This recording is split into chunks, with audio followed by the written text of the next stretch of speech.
응답받는 기도의 원리에 대해서 배워보도록 할게요.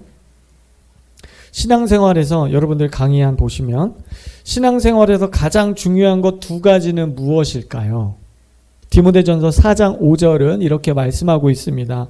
하나님의 말씀과 기도로 거룩하여짐이라. 자, 답은 뭡니까? 말씀과 기도. 신앙생활에서 이게 가장 기초적인 거고 가장 중요한 거예요. 여러분, 가장 기초적인 게 가장 중요한 거예요. 뭐든지 공부도 그렇고요, 음악도 그렇고요, 예체능, 스포츠도요. 기본기가 중요해요. 기본기가 탄탄하지 않으면 그 선수나 그 사람의 전공 분야에서 성공할 수가 없습니다. 자, 말씀과 기도인데 비유하자면 말씀은 자전거 앞바퀴와 같은 것이고 기도는 뒷바퀴와 같은 것입니다. 말씀은 길의 방향을 인도하는 것이고 기도는 앞으로 추진할 수 있는 전진할 수 있는 추진력을 주는 것입니다. 힘을 주시는 거예요. 그래서 우리가 한쪽 바퀴로 인생을 성공할 수 없습니다. 방향 설정, 말씀대로 말씀을 따라가야 되고요. 그리고 그 말씀을 따라갈 수 있는 힘은 어디서 나오냐? 기도에서 나온다는 거예요. 기도력에서 나온다는 거예요. 우리가 40일 철야 기도를 지금 통과하는 이 시간에 기도의 가장 중요한 원리에 대해서 배우기를 원합니다. 원리가 있어요. 여러분, 기도에도 원리가 있는 거 아세요? 법칙이 있어요. 원리라는 건 그 원리대로 했을 때 뭔가 결과가 나온다는 거야. 법칙대로 했을 때 결과가 나오는 거지 원리와 법칙을 다 무시하고 행하는 것은 말짱 도루묵입니다. 그래서 기도에도 기도의 법칙이 있다.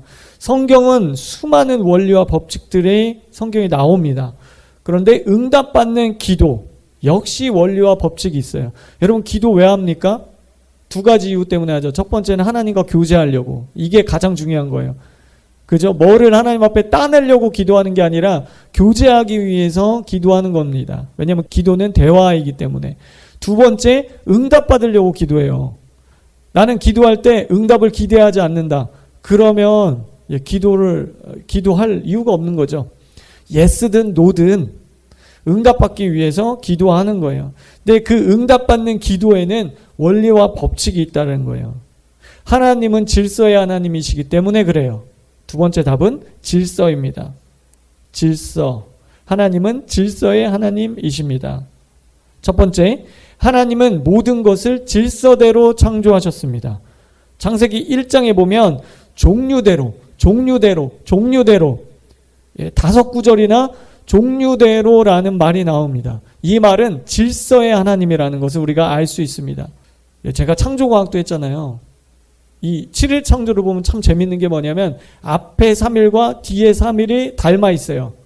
앞에 3일, 그러니까 첫째 날 빛, 공간의 빛을 창조하시고 그 다음에 뒤에 3일 중에 첫째 날인 넷째 날이죠. 넷째 날 그 공간 안에 해와 달과 별을 창조하시고 둘째 날 물과 관련해서 하나님이 창조하시고 물 위에, 물 아래, 그리고 다섯째 날 물 위에 궁창, 하늘, 새를 창조하시고 물 아래 바다 생물을 창조하시고 이런 식으로 앞에 세 날과 뒤에 세 날이 이렇게 질서대로 하나님이 창조하신 것들을 볼 수가 있습니다.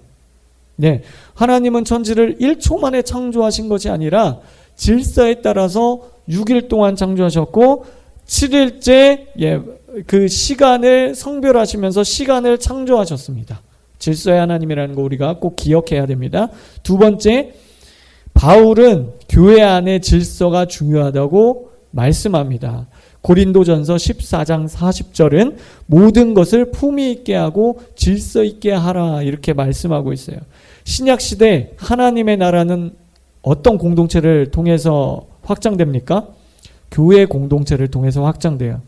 정부도 아니고 군사도 아니고 군사력도 아니고 돈도 아니고요. 하나님의 나라는 정말 세상 기준으로 아무것도 아닌 교회 공동체를 통해서 하나님의 나라가 흘러가고 확장된다. 그 하나님의 나라의 모형인 교회 안에 질서 있게 하라. 하나님은 질서의 하나님이다라는 것이죠. 자, 다음으로 넘어갑니다. 하나님이 세우신 기도 원리, 질서, 법칙에 대해서 배워보도록 하겠습니다. 사람들이 열심히 기도를 하면서 응답받지 못하는 원인과 이유가 있겠죠? 원인과 이유가 있을 거예요. 기도에 있어서 이 질서, 법칙, 원리를 따르지 않았기 때문입니다. 어떤 질서들이 있는지 5가지로 우리 배워보도록 하겠습니다. 그래서 이 질서대로 여러분 기도하시고 응답받는 기도 생활이 되시기를 이 뉴 시즌에 축복합니다. 자, 첫 번째 기도의 원리는 믿음 안에서 기도해야 합니다. 믿음 안에서 기도해야 합니다. 자, 다 같이 따라해 보겠습니다. 믿음. 예, 믿음이 전부입니다. 믿음이 전부예요. 우리 기독교 신앙은 믿음의 종교잖아요. 믿음이 전부인 거예요. 기도의 성자 E.M. 바운주 목사님의 글을 가져왔습니다. 믿음의 결연은 인간들 가운데서 역사하시는 전능하신 하나님의 손을 결박한다. 그리스도께 드리는 모든 기도는 언제나 믿음에 근거해야 하며 믿음의 지지를 받아야 하며 믿음으로 충만해야 한다. 하나님이 인간의 기도를 통해서 기도 안에 제한받도록 스스로를 그렇게 법칙을 세우셨어요. 인간의 기도와 함께 하나님의 뜻을 이 땅 가운데 펼쳐 나가시도록 스스로가 그렇게 제정하셨다는 거예요. 만드셨다는 거예요.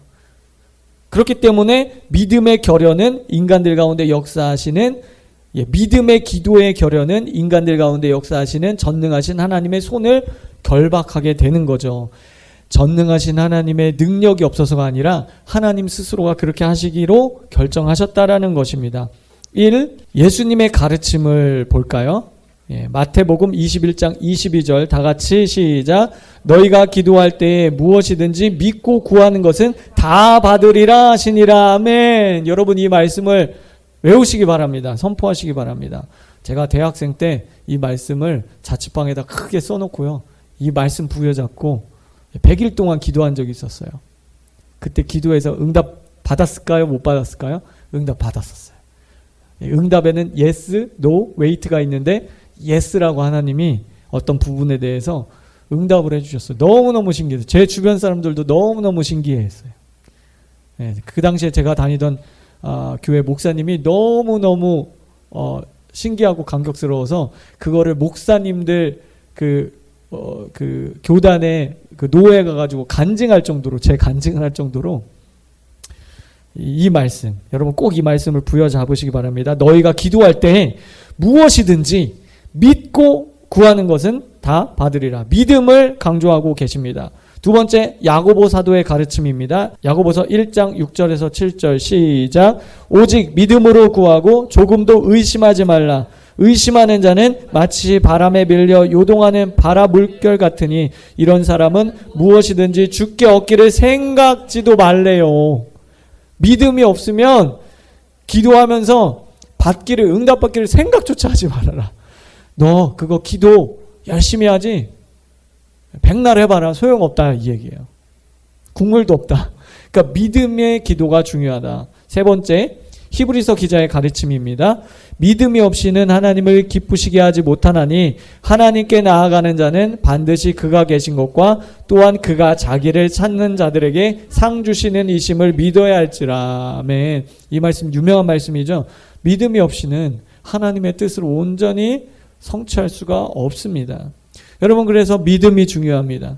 믿음으로 구원받아요. 구원도 믿음으로 받아요. 믿음으로 은사 받아요. 믿음으로 봉사하고 사역해요. 믿음으로 거룩해져요. 여러분 거룩해지는 것도 믿음으로 거룩해지는 거예요. 어떤 내가 행위로 내 스스로가 거룩하게 살아야지 그래서 거룩해지는 게 아니라 믿음으로 거룩을 취하는 거예요. 믿음으로 기도 응답 받는 거예요. 그래서 믿음이 중요합니다. 자, 두 번째입니다. 두 번째 원리. 첫 번째 원리는 믿음, 두 번째 원리. 자, 별표하세요.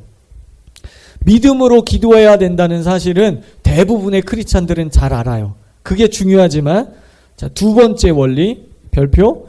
당신의 기도는 소망 차원의 기도입니까? 믿음 차원의 기도입니까?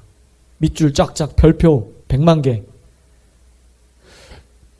나는 지금 믿고 기도하고 있는가? 소망하며 단지 소망하며 기도하고 있는가? 우리가 기도할 때 많은 부분 소망을 믿음으로 착각할 때가 많아요.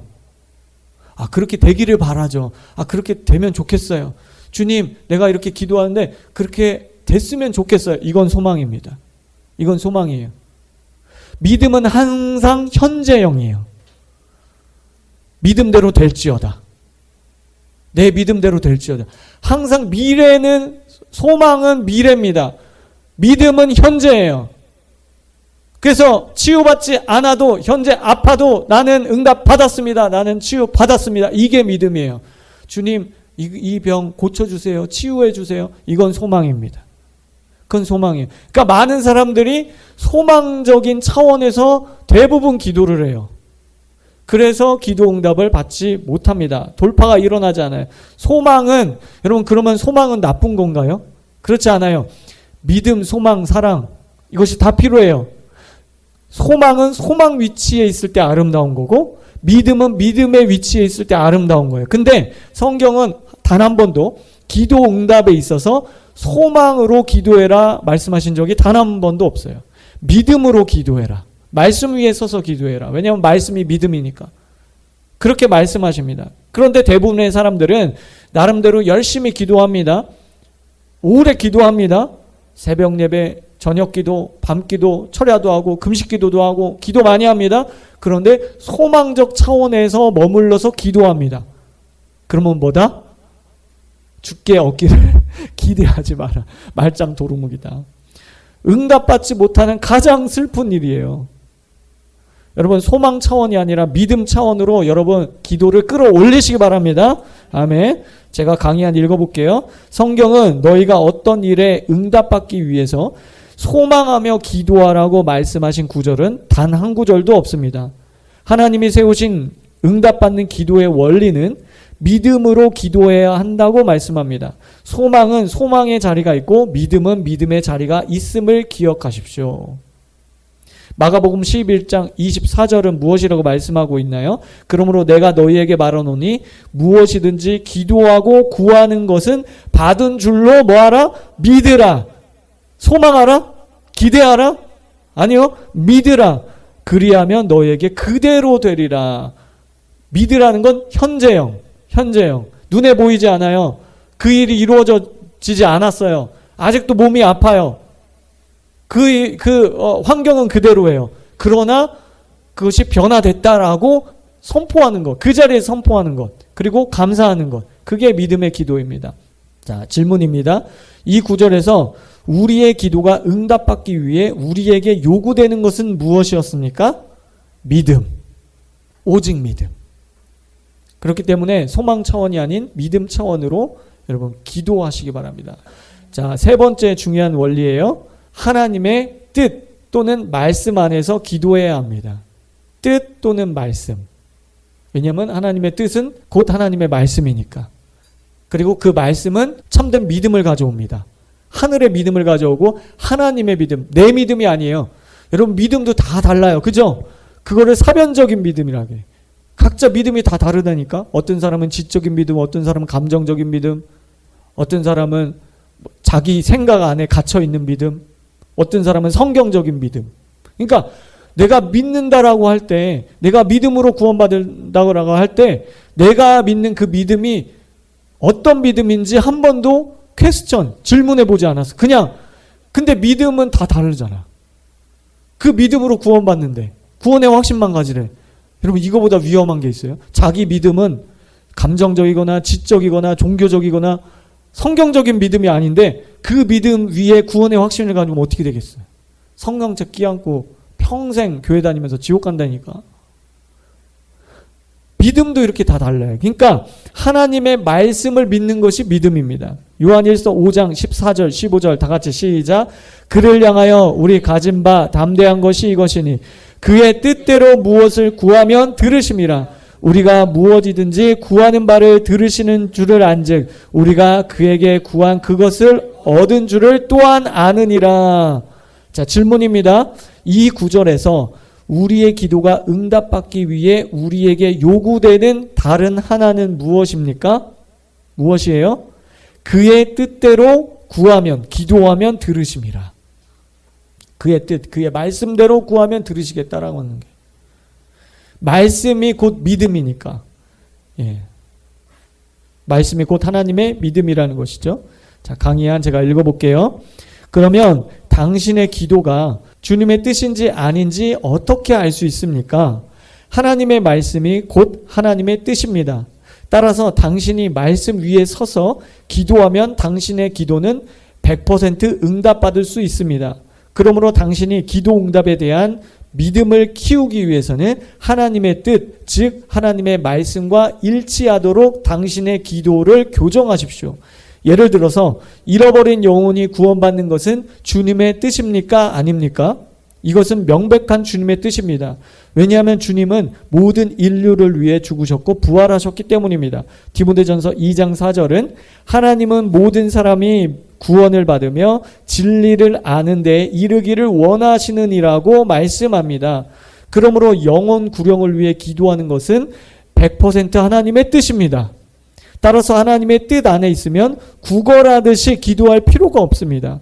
응답해 주실 것에 대해서 담대함으로 감사함으로 기도하십시오.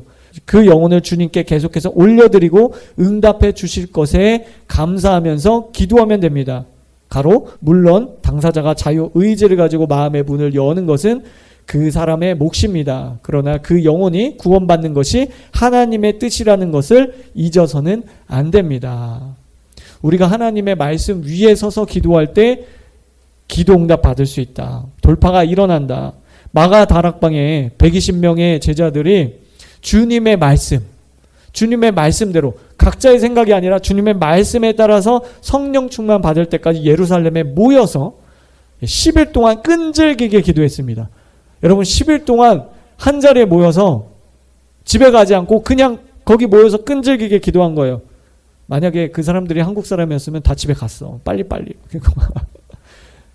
빨리빨리 외친 게 아니라 무려 10일 동안 끈질기게 인내하면서 믿음으로 말씀 위에 서서 기도에 매진했습니다. 준비 기간이 필요하다는 거예요. 하나님 그 기간을, 그러니까 기도의 잔이 차는 그것을 하나님께서 요구하신다는 거예요. 즉 하나님의 뜻은, 온전하신 뜻은 우리 인간의 기도와 합하여 연합하여 에아드되어 하나님께서 역사하신다는 거예요. 하나님이 그렇게 하시기로 결정하셨기 때문에 우리가 지금 40일 철야 기도하는 것도 여러분 돌파를 위한 준비 기도입니다. 당장 뭔가 일어나지 않아도 여러분 이 기간 동안 계속해서 기도의 분량을 쌓아 올리는 거예요. 물이 100도씨가 딱 됐을 때 끓듯이 99도에는 끓지 않아요. 왜 안 끓지? 왜 기도 응답이 안 되지? 왜 돌파가 안 되지? 기도의 잔을 채우시기 바랍니다. 자, 박스 안에 케네스 에겐 목사님 글을 읽도록 하겠습니다. 안달과 조바심으로 가득 차고 근심이 지나친 기도는 역사하지 않습니다. 믿는 자는 다급하게 되지 아니하리로다. 믿음은 서두르지 않지만 마귀는 당신을 서두르도록 밀어붙이려고 합니다. 마귀는 이렇게 말할 것입니다. 빨리 서둘러. 마귀는 당신이 말씀에서 벗어나 조급하게 하여 의심과 불신앙으로 행함으로 하나님의 인도하심으로부터 멀어지도록 합니다. 우리는 주님에게 최우선을 두도록 우리 자신을 훈련해야 합니다. 우리의 믿음의 기초를 느낌에 두지 말고 말씀에 두십시오. 우리 인생에 나타나는 어떤 문제든지 하나님께서 무엇이라고 하시는지 질문해보고 그 말씀에 우선권을 두어야 합니다. 우선순위를 잘 결정하라는 거예요. 우리가 시간의 청지기 할 때 우선순위 결정하듯이 기도에 우선순위가 있다. 주님도 여러 번 우선순위에 대해서 말씀하셨죠. 먼저 그의 나라와 그의 의를 구하라. 너의 삶 가운데, 너의 가정 가운데, 이 땅 가운데 하나님의 나라가 공평과 정의가 세워지도록 그것을 먼저 구해라. 그러니까 먼저 구할 것이 있고 나중에 구할 것이 있다라고 우선순위에 대해서 가르쳐 주셨습니다. 자, 네 번째 원리입니다. 중언부언하는 것은 믿음의 기도가 아닙니다. 마태복음 6장 7절에서 8절 다 같이 시작. 또 기도할 때에 이방인과 같이 중언부언하지 말라. 그들은 말을 많이 하여야 들으실 줄 생각하느니라. 그러므로 그들을 본받지 말라. 구하기 전에 너희에게 있어야 할 것을 하나님 너희 아버지께서 아시느니라. 아멘. 여기 보면 중언부언하지 말라. 그 중언부언이 무엇입니까? 지금 물어보면 많은 분들이 잘 헷갈려요. 자, 중언부언의 뜻은 이렇습니다. 말을 많이 하다. 생각 없이 반복해서 말하다.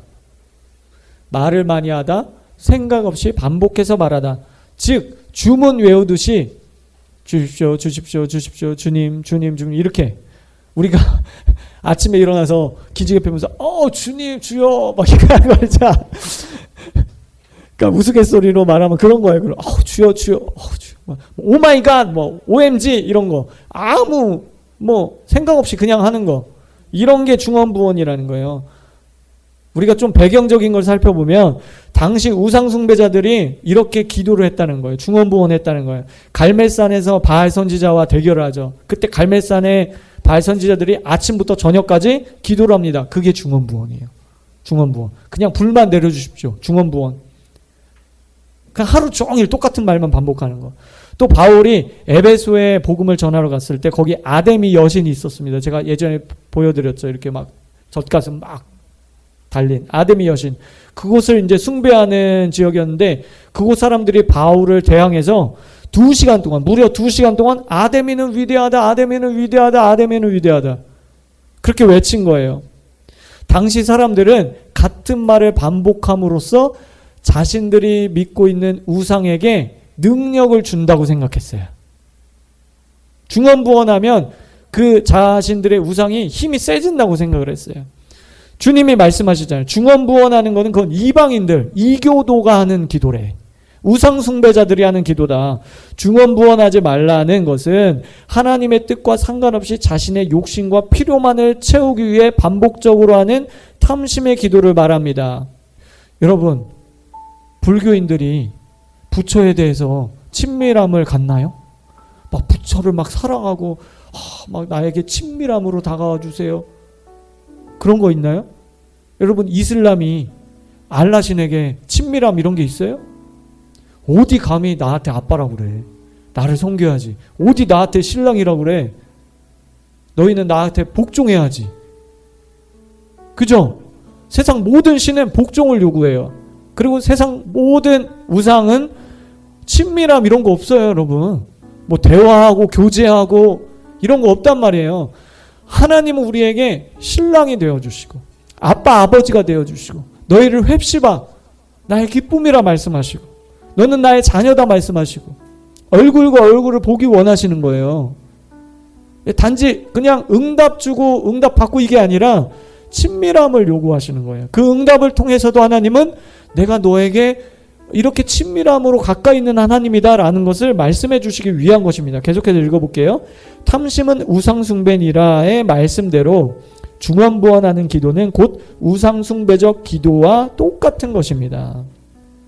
예수님의 말씀은 너희가 우상숭배자들이 기도하는 것처럼 눈물로 막 콧물 눈물 다 쥐어 짜면서 그냥 어떤 그 자연스러운 반응이 아니라 그냥 그렇게 해야 뭔가 주님이 나를 불쌍히 여겨서 들어주실 거란 이런 생각, 잘못됐다는 거예요. 혹은 내가 논리적으로 기도하고 어떤 사람들에게 논리적으로 설득하듯이 변호하듯이 내가 하나님을 그렇게 논리적으로 기도하는 것, 그런 거 잘못됐다는 거예요. 하나님께서는 이미 다 하신다는 거예요. 무엇이 필요한지 다 하시는데 그냥 하나님을 논리적으로 설득하려고 해. 하나님 잘 들어보세요. 1번, 2번, 3번 이래서 제가 이걸 필요합니다. 맞죠? 하나님?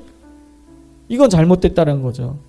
그렇게 기도하고 또 기도하고 계속 기도하고 하루 종일 기도하고 죽도록 기도하고 열심히 기도해서 똑같은 말만 계속 반복하는 것은 그건 중언부언하는 것과 똑같고 그것은 탐심이고 우상숭배다. 자, 그러면 우리가 한 가지 질문이 생깁니다. 누가복음 18장에 과부와 재판장의 비유를 통해서 끈질기게 인내하며 기도하라는 말씀이 있지 않습니까? 라고 반문을 할 수 있어요. 그렇죠? 그것에 대해서 자, 우리가 답을 드리겠습니다. 강의 한번 보시면 인내의 기도와 중언부언의 차이점은 무엇일까요? 그냥 읽어볼게요. 누가복음 18장에 나오는 과부와 재판장의 비유는 밤낮으로 끈질기게 기도하는 것의 필요성을 우리에게 가르쳐 줍니다. 그러나 이 비유는 쉬지 말고 기도하라는 의미지 이교도들처럼 주문 외우듯이 같은 말만 반복하는 중언부언과는 다른 것입니다. 여러분들이 간절함을 가지고 어떤 기도 제목에 대해서 반복적으로 기도할 수 있어요. 그렇죠? 그것은 우리의 마음에 애통하는 마음, 우리가 정말 주님 앞에 갈망하는 마음, 간구에 따라서 끈질기게 기도하는 것이죠. 그런데 아무 생각 없이 우리가 기도의 시간만 확보하면 주님께서 내게 응답하실 거다. 또는 내가 논리적으로 주님 앞에 설명하면 응답하실 거다. 또는 감정적으로 뭔가 내가 불쌍하게 보이면 응답하실 거다. 이거는 중언부언이라는 거예요. 자, 요 차이점을 여러분들 잘 구분하셔야 됩니다. 자, 다음 질문이에요. 그러면 끈질기게 기도하면서도 중언부언의 함정에 빠지지 않기 위해서는 어떻게 해야 할까요? 그에 대한 해결책은 다음에 5번 문항에서 가르쳐주고 있습니다. 5번째 원리입니다. 성령의 기름 부으심 안에서 기도하십시오. 성령의 기름 부으심 안에서 기도하십시오. 별표입니다. 이것도 별표. 많은 사람들이 자기 논리를 가지고 자기가 기도해. 우리가 100가지 기도 제목 쓴 것도 자칫 잘못하면 내 논리가 될 수 있어요. 그렇기 때문에 우리가 100가지 기도 제목 저번에 쓰면서 제가 그런 얘기 했었죠. 성령보다 기도보다 앞서지 말자고. 그러니까 항상 하나님 이 100가지 기도 제목 우리가 어떤 시간의 청지기로서 우리 삶의 청지기로서 계획적으로 우리가 이것들을 경영해 나가야 되겠지만 늘 성령보다 앞서면 안 된다 말씀드렸었습니다. 바울의 가르침입니다. 로마서 8장 26절에 이와 같이 성령도 우리의 연약함을 도우시나니 우리는 마땅히 기도할 바를 알지 못하나 오직 성령이 말할 수 없는 탄식으로 우리를 위하여 친히 간구하시느니라. 성령께서 우리 안에 계신 성령님께서 우리의 기도를 도우세요. 그럼 어떻게 도우세요? 우리가 그 자리, 우리가 우리의 왕자에서 내려와서 성령님이 우리의 삶의 주관자가 되실 때 다스리는 거예요. 강제적으로 성령님이 하실 수 없어요. 왜냐하면 자유의지를 누가 줬어요? 마귀가 줬어요? 하나님이 주셨어. 여러분, 많은 사람들이 이 자유의지를 자꾸 부정하려고 그래. 자유의지가 나쁜 거다 이렇게 하시는 분도 제가 들어봤어요. 여러분, 그거 아니에요. 자유의지는 마귀가 준 게 아니에요. 하나님이 주셨어요. 그러니까 하나님 스스로가 인간에게 자유의지를 주고 스스로가 그 자유의지를 침해하지 않도록 스스로를 제한하셨어. 법칙을 세우셨어. 질서의 하나님께서. 그러니까 자유의지를 꺾고 들어오지 않으세요. 예수님이 이 땅에 계실 때 원수 마귀에 대해서 나사렛 예수 그리스도의 명하노니 원수 마귀는 떠나가라 명령하셨지만 인간의 영혼에 대해서는 단 한 번도 강제적으로 그렇게 명령하신 적이 없어요. 너가 마음에 믿으면 구원에 이르겠다. 그 선택을 존중하시고 계속해서 복음을 전하셨죠. 그러니까 성령님이 우리 안에서 말할 수 없는 탄식으로 우리의 기도를 도우신다는 뜻도 이 말의 의미도 우리의 왕자를 성령님께 내어드리는 거예요. 내가 하나님이고 내 삶에 내가 주인인데 여전히 내가 내 뜻대로 행하면서 성령께서 도우시겠지? 그건 아니라는 거죠. 강의한 성령의 기름 부으심 안에서 기도하게 되면 중언부언 하지 않으면서도 끈질기게 기도할 수 있습니다. 미사적인 말, 논리와 설득력, 내 열심으로 기도하는 것이 아니라 즉 혼적으로 기도하는 것이 아니라 혼의 수준에서 기도하는 것이 아니라 성령, 영의 수준으로 높은 차원으로 올라가세요. 여러분, 독수리는 창공으로 올라가잖아. 영적인 독수리가 돼서 창공 높이 올라가서 거기서 보라는 거예요. 여러분, 저기 관악산 올라가 봤어요? 남산 올라가 봤어요? 올라가서 서울 시내를 딱 봐봐요. 집도 요만하게 보여. 버스도 콩알만해 보여. 그 무슨 생각이 들어요? 야, 내가 저 그냥 복잡한 데서 저 사회에서 어떻게든 경쟁하면서 살아보려고 몸부림쳤었구나. 아무것도 아닌데 하늘의 하나님께서 이 땅을 내려다보면서 정말 티끌과 같은 우리 인생들 보면서 시편 말씀대로 껄껄껄 웃지 않으실까? 인생 그거 아무것도 아니라 우리 인생 그냥 안개와 같다고. 시편 말씀대로 안개와 같은 거예요. 영원의 관점에서 내려다보면 우리 인생 100세 인생 그거 금방 가요. 금방 가. 저도 이제 40대 중반 눈 깜빡할 사이에 40대 중반 됐어. 여러분 안 올 것 같아? 여러분 금방 가. 금방 온다. 금방. 그러니까 이 땅에 소망을 두지 말고 하늘에 소망을 두고 이 땅에 재물 쌓지 말고 하늘에 재물 쌓고 어떻게 하면 내가 하늘에 상급 쌓을까? 그것을 위해 달려가야 됩니다. 에베소서 6장 18절입니다. 다 같이 시작. 모든 기도와 간구를 하되 항상 성령 안에서 기도하고 이를 위하여 깨어 구하기를 항상 힘쓰며 여러 성도를 위하여 구하라. 아멘. 여기 보면은 모든 기도 나옵니다. 여러분 100가지 기도 제목 썼죠? 모든 기도. 그 다음에 간구 나와요. 그냥 여기 보면은 기도와 간구를 좀 구별했어요. 간구는 정말 창자가 끊어지는 심령으로 구하는 거죠. 그리고 이를 위하여 깨어 구하기를. 깨어 구해야 돼요. 성경은 항상 기도하라 이렇게 말씀하는 구절도 있고 깨어 기도하라 이렇게 말씀하는 구절이 있어요. 항상 깨어 있는 것과 기도하는 것이 붙어 있습니다. 기도하는 자만이 깨어 있을 수 있다 이 뜻이에요. 깨어 구하기를 항상 힘쓰며, 그리고 여러 성도들을 위해서, 즉 중보기도에 대해서도 말씀하고 있습니다. 여러분 중보기도 하고 계시죠? 우리 정오기도 날마다 하고 계시죠? 나라 민족 위해서. 여러분 누가 그거 알아준다고, 누가 그거 들어준다고, 그죠? 그래도 하나님이 알아주시고 들어주세요. 우리가 기도할 때 하나님의 초자연적인 지혜와 계시의 영이 그 파수꾼에게 부어주는 거예요. 기도하는 파수꾼에게 부어주시는 것입니다. 자, 정리하겠습니다. 응답받는 기도의 원리 5가지 말씀드렸어요. 첫 번째, 믿음 안에서 기도하십시오. 다 같이 시작. 믿음 안에서 기도하십시오. 두 번째, 소망은 소망의 위치에, 믿음은 믿음의 위치에 있어야 합니다. 세 번째, 하나님의 뜻 말씀 안에서 기도하십시오. 네 번째, 중언부언하는 것과 끈질기게 기도하는 것을 구분하십시오. 다섯 번째, 성령의 기름 부으심 안에서 기도하십시오. 아멘. 이 5가지 원리를 항상 기억하시고 여러분 기도할 때 이것들을 되새기기를 바랍니다.